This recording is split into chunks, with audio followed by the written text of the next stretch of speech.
Welcome, everyone. It's a pleasure to be here again, and I'm excited to get to some of the questions.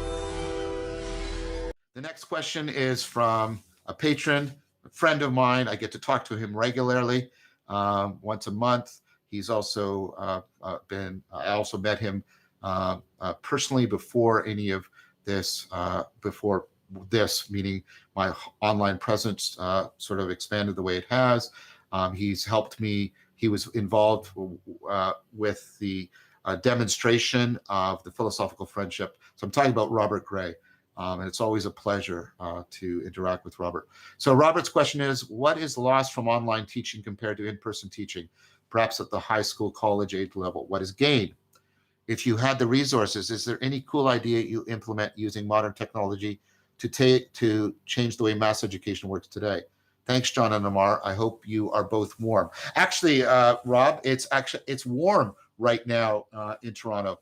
We're getting a freakish day for late October in Toronto. It's supposed to get up to 23, but it's like a spring day here, which of course is going to confuse everybody's circadian rhythms and stuff like that. It's also not particularly good with my ear. In fact, I'm starting to feel it coming on my ear. But anyways, this is a great question. Let me do it the other way around, Rob, because I was surprised about what I've noticed by what's gained by the online teaching. So what I use in my online teaching is I used a flipped classroom model. What that means is I record my lectures asynchronously, and they're put online, and the students can watch them whenever they want to, and that helps to deal with, that's nice because it bridges between, having live action speech and having written text. They can watch it at different times. They can rewatch it. They're not bound by time zones. And then what I have is time in the week that would normally be dedicated to the lecture. I have what I call town halls. And so what I do is I break that time up. Let's say it's a 3-hour block into half-hour increments. And then I break the class up into small cohorts of around 10 people or so, or if it's a larger class, more, but still much smaller. And then what people come in on Zoom in a Zoom room, and we have open discussion in which they're come in, they've watched the lecture, and they're instructed to come in with making connections, comments, criticisms, asking for clarifications, bringing up topics for discussion. And what I've gained is two things. I get to have more one-on-one interaction with my students, and I get to know them more personally, which helps me tailor my education to them and tailor my feedback to them. And also what's enhanced is student-to-student interaction. Students are much more likely to talk to each other and also feel supported, which was odd because it's a virtual environment. So that was definitely gained. What was lost, and this is strange, what's lost, and this is really important, and it's something I'm struggling to figure out how to do. And I'm struggling to figure out because I'm not only a teacher, I'm the director of the CogSci program at the University of Toronto. What's lost is the hallway experience. We can capture right now pretty good, I think, I just described it, what was going on in the classroom. But what we don't have, right, is the hallway experience, which is especially important at college level, right? But also to some degree at the high school level. This is when people are outside the classroom in the hallways. We're also lacking this at conferences, the foyer experience. We're doing the rooms where we're listening to the speakers, but we're not actually, conferring. We're not meeting together in the hallways or the foyers and talking to each other and doing that weird blending of mixing the personal and the professional, right?